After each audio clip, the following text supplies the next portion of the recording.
کہ وہ equity based economy ہو، اس کی طرف پیش قدمی کرنی ضروری ہے۔ یہ آخر چوتھی قرارداد یہ ہے کہ الحمدللہ ملک کے دستور کی دفعہ 227 غیر مبہم الفاظ میں یہ قرار دیتی ہے کہ ملک کے موجودہ تمام قوانین کو قرآن و سنت کے مطابق بنایا جائے گا اور قرآن و سنت کے خلاف کوئی قانون نہیں بنایا جائے گا۔ اس دفعہ کو عملی طور پر مؤثر بنانے کے لیے دفعہ 203 کے ذریعے وفاقی شرعی عدالت کا قیام عمل میں لایا گیا تھا اور اس کے فیصلوں کے خلاف اپیلوں کے لیے سپریم کورٹ میں شریعت اپیلٹ بینچ تشکیل دی گئی تھی۔ ان دونوں عدالتوں میں علماء ججز کی شمولیت بھی ضروری تھی۔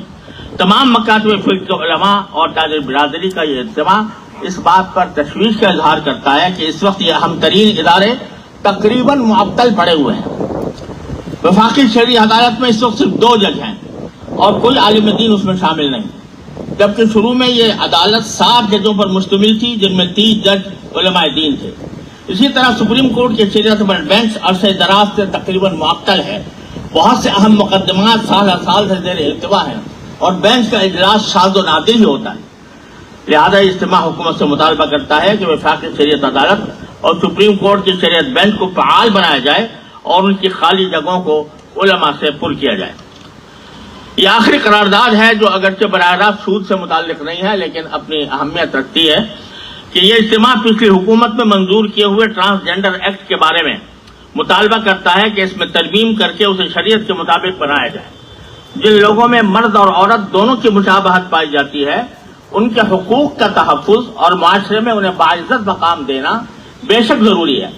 لیکن ان کی صنف یعنی سیکس کا تعین ایک خالص حیاتیاتی بایولوجیکل معاملہ ہے اور شریعت نے بھی اس کو طبی اصولوں پر چھوڑا ہے۔ اس بات کا کوئی جواز نہیں کہ ایک شخص کو جو طبی اعتبار سے مرد ہو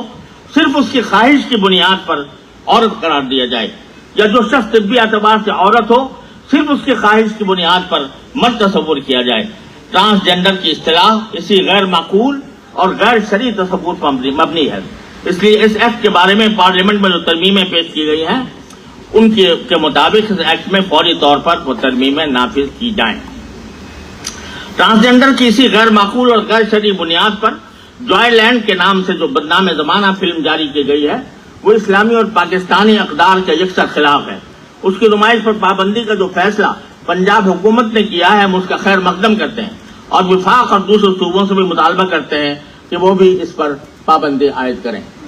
یہ 5 قراردادیں آپ حضرات کو منظور ہیں ماشاءاللہ۔ اب میں حضرت مولانا فضل الرحمان صاحب دامت برکاتہم سے درخواست کروں گا، کیونکہ حضرت مولانا فضل الرحمان صاحب اس سیمینار کے انعقاد میں انہوں نے بہت رہنما کا کردار ادا کیا ہے۔ عرصے دراز سے جیسے میں نے شروع میں کہا تھا مجھے یہ خواہش تھی کہ تمام مکاتب فقہ کے علماء کسی اجماعی مسئلے پر متحد ہو کر ایک مستقل فورم ایسا بنائے جہاں پر ہم اجماعی مسائل کو پر غور کر کے اس کے بارے میں قراردادیں طے کر سکیں۔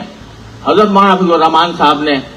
مجھے فرمایا کہ اب اس کا وقت آ گیا ہے سود کے سلسلے میں، تو ان کی یہ تجویز پر ہی میں نے یہ ساری کارروائی کی ہے۔ اللہ تعالیٰ ان کو بہترین جزا عطا فرمائے۔ اب میں حضرت کو دعوت دیتا ہوں کہ وہ اپنے ارشادات سے متبادل کریں۔